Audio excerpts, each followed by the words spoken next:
Tu connais sûrement quelqu'un comme ça. Elle comprend très bien l'anglais. Elle a un très bon vocabulaire. Elle est capable de dire absolument ce qu'elle veut en anglais. Mais dès qu'elle doit s'exprimer en anglais, la première des choses qu'elle dit, c'est « Désolé, mon anglais n'est pas bon ». Et puis elle hésite, puis elle cherche ses mots et elle va s'excuser encore. Et à ce moment-là, tu l'entends, son anglais devient tout de suite moins naturel. Et puis à la fin, elle va se dire encore, tu vois, mon anglais est vraiment mauvais. Mais voici mon point de vue. Et si le problème de ce genre de personne n'a jamais été leur anglais? Et si le problème, ça a toujours été cette gêne qu'elles ressentent au moment de parler? On pense souvent qu'on est gêné de s'exprimer en anglais parce que notre niveau d'anglais est mauvais. Mais parfois, le problème est inverse. On parle moins bien anglais parce qu'on est gêné, parce qu'on a peur d'être jugé, parce qu'on a peur de commettre la moindre erreur lorsqu'on parle en anglais. On veut souvent tellement donner la meilleure image possible de notre anglais que notre cerveau, pendant qu'on est en train de parler, n'a plus pour objectif de communiquer. Son objectif devient maintenant d'être parfait.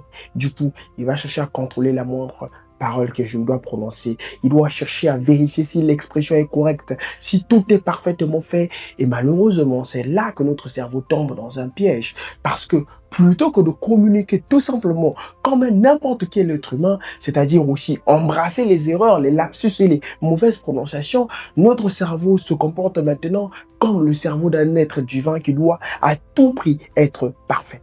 Et c'est à ce moment-là que notre cerveau tombe dans un piège. Parce que plus notre cerveau cherche à contrôler chaque mot qui sort de notre bouche, plus notre cerveau a tendance à vouloir tout surveiller.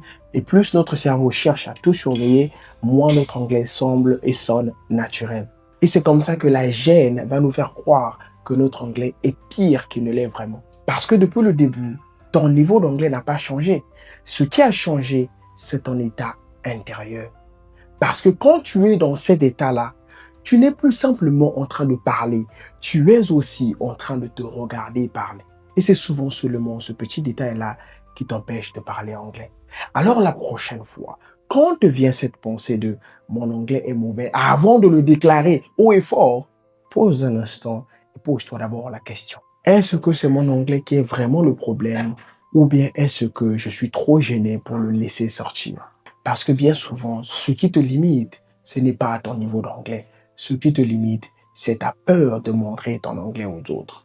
J'espère que ma vidéo du jour t'aura été utile. Je te retrouverai la semaine prochaine pour une nouvelle vidéo.